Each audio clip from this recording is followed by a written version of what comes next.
Namaskar, good afternoon everyone. I haven't posted a video from the last 2 weeks considering I was on some personal engagement.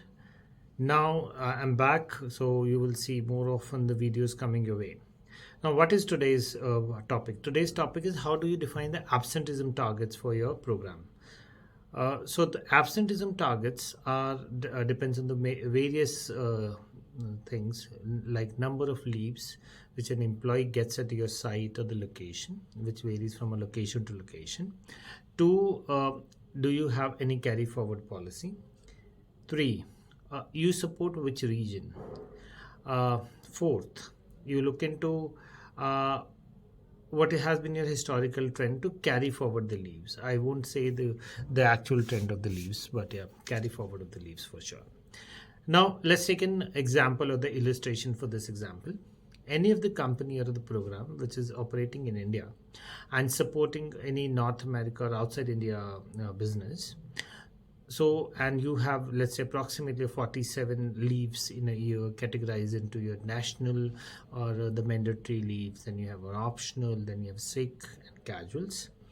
And out of this, let's assume that you have a kind of an annual leaves which you can also get carry forward 100% of your leaves, and you can accumulate them up to 60 leaves in a year, which means if you have only 12 annual leaves out of those 47 leaves, you will be keep accumulating for the 5 years maximum, and you can have up to maximum 5 years 60 leaves in your kitty.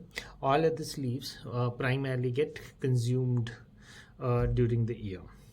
Now, if that's the case, the one thing which we need to understand, the volume for the program or the demand for the program does not change.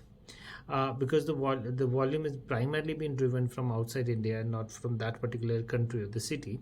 And so for North America, the volume for the Indian customers, it will still remain as a BAU. Now, if my volume is BAU, which means I have to operate as a BAU site.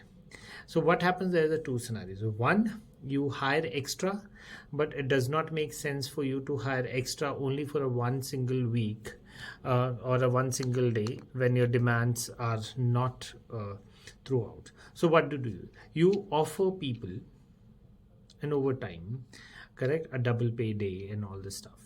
So let's assume you have a 5 national holidays in India, which is 26th January, 15th August, 2nd October, 1st May, and there are states where they have that particular state formation day.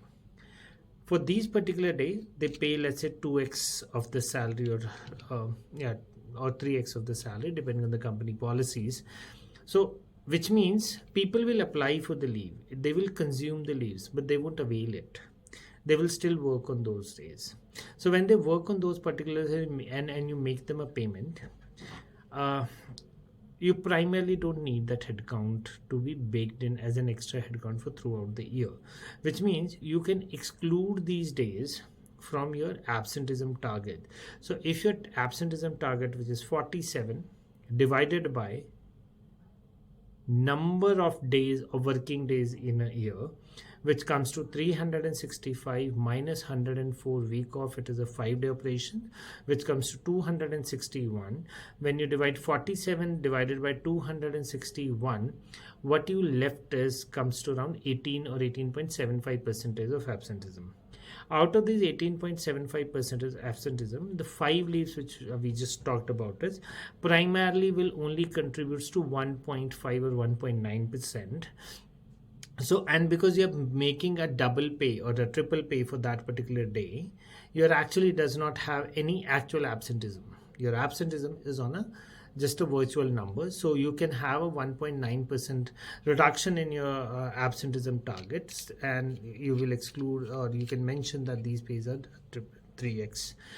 Second similar case can happen for the optional holidays. You have the historical trend. You see that what has been the number of people not working on those particular days.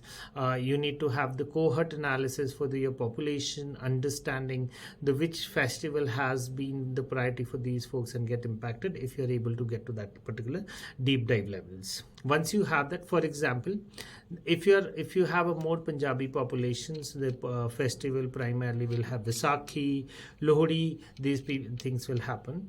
But whenever you have other festivals which are listed as a company policy like Onam,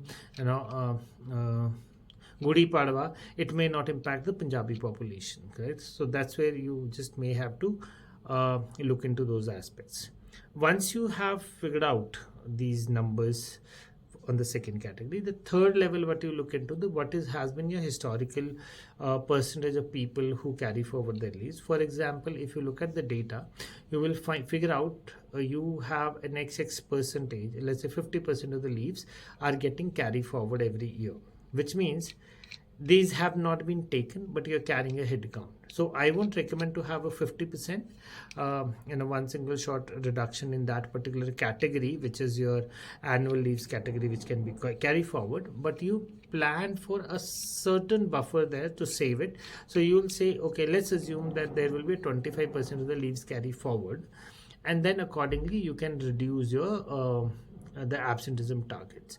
So when you're defining the absenteeism target, these are the factors which you consider while defining the absenteeism target. So if you ask me, the target in this scenario would have been 18.75% minus 1.9% on that particular space, minus the carry forward leaves, and if you have the similar optional off or something, then you can further have it. So approximately 15 to 16% would have been an absenteeism for them for the throughout all the weeks, except few of the weeks where you observe a very high absenteeism in real, like Diwali in India or any other festival. Yeah, so this is primarily the way you look into your absenteeism targets.